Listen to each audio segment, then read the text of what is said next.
SM Sarwar.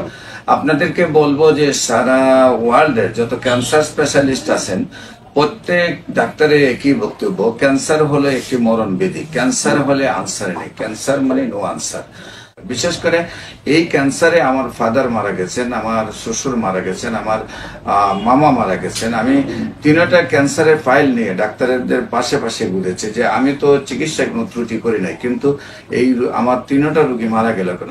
সব ডাক্তারই বললেন, এমনকি তখনকার সময় ক্যান্সার হসপিটালের প্রধান আনিসুর রহমান স্যার উনিও বললেন যে পিজির প্রধান এবং ঢাকা মেডিকেলের তারা সবাই বললেন যে ক্যান্সার তো মৃত্যু হবে, ক্যান্সার কি বাবা ভালো হয়, আমরা তো সাময়িকভাবে চিকিৎসা দিয়ে থাকি।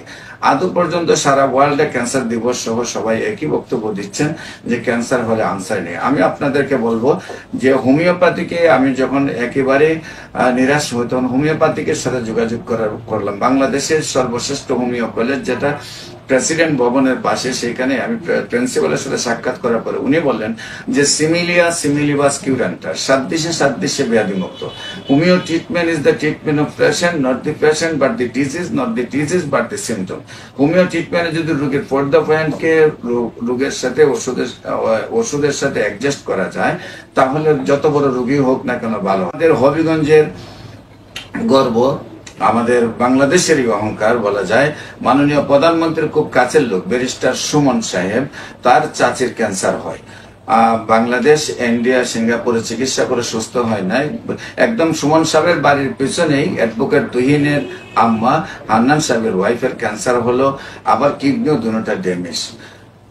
ডাক্তাররা বলেন যে হয়তো আর ৩-৪ দিন বাঁচবেন, তাকে বাড়িতে নিয়ে যান। তারপর আল্লাহর অশেষ রহমতে আমি চিকিৎসা করেছি এবং আজকে দীর্ঘ 2 যুগ ধরে উনি ভালো আছেন। বিশেষ করে আপনাদেরকে বলবো, এই আমাদের ব্যারিস্টার সুমনের বাড়ির পাশে হান্নান মিয়া, তার ওয়াইফের ক্যান্সার ছিল, আমি চিকিৎসা করছি, সুস্থ হয়েছে। তার বাড়ির পাশে আবার পাশের বাড়ি আপনার সোনারঘাট বাগবাড়ি সিদ্দিক মিয়ার ওয়াইফ, যিনি সমিলের মালিক, তার ওয়াইফের ক্যান্সার হলো, আমি চিকিৎসা করছি, সুস্থ হয়েছে।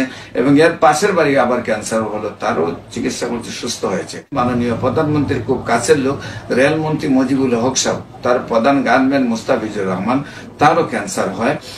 তাদের পরিবারের 10 জন এমবিবিএস ডাক্তার আছে, তারা চিকিৎসা করে বাংলাদেশ, ইন্ডিয়া চিকিৎসা করে সুস্থ হয় না। তারপর আল্লাহর অশেষ রহমতে আমি চিকিৎসা করেছি, ইনশাআল্লাহ আল্লাহর রহমতে সুন্দরভাবে সুস্থ হয়েছেন। প্রায় আজকে 2 যুগ ধরে উনি সুস্থ রয়েছে। আপনারা যদি ক্যান্সার গবেষক অধ্যক্ষ ডাক্তার এসএম সারওয়ার ইউটিউবে সার্চ করেন, আপনার প্রায় 4,500-এর ঊর্ধ্বে ক্যান্সার রোগী পাবেন যারা সুস্থ হয়েছে। আমি 14 পুরানা পল্টন দারুসালাম মার্কেট লিফটের 6 শনি রবি সোম 3 দিন রুগী দেখি এবং হবিগঞ্জ মঙ্গল বুধ বৃহস্পতি হবিগঞ্জ শ্মশান ঘাটে সকাল 10টা থেকে বিকাল 5টা মতো রুগী দেখি। আপনারা যে কোনো সময় আপনারা যদি আমার অফিসে ভিজিটে আসেন, দেখবেন যে সকল ক্যান্সার রোগীর আমি চিকিৎসা করেছি, আল্লাহর অশেষ রহমতে দেখবেন সবাই সুন্দরভাবে সুস্থ হচ্ছে।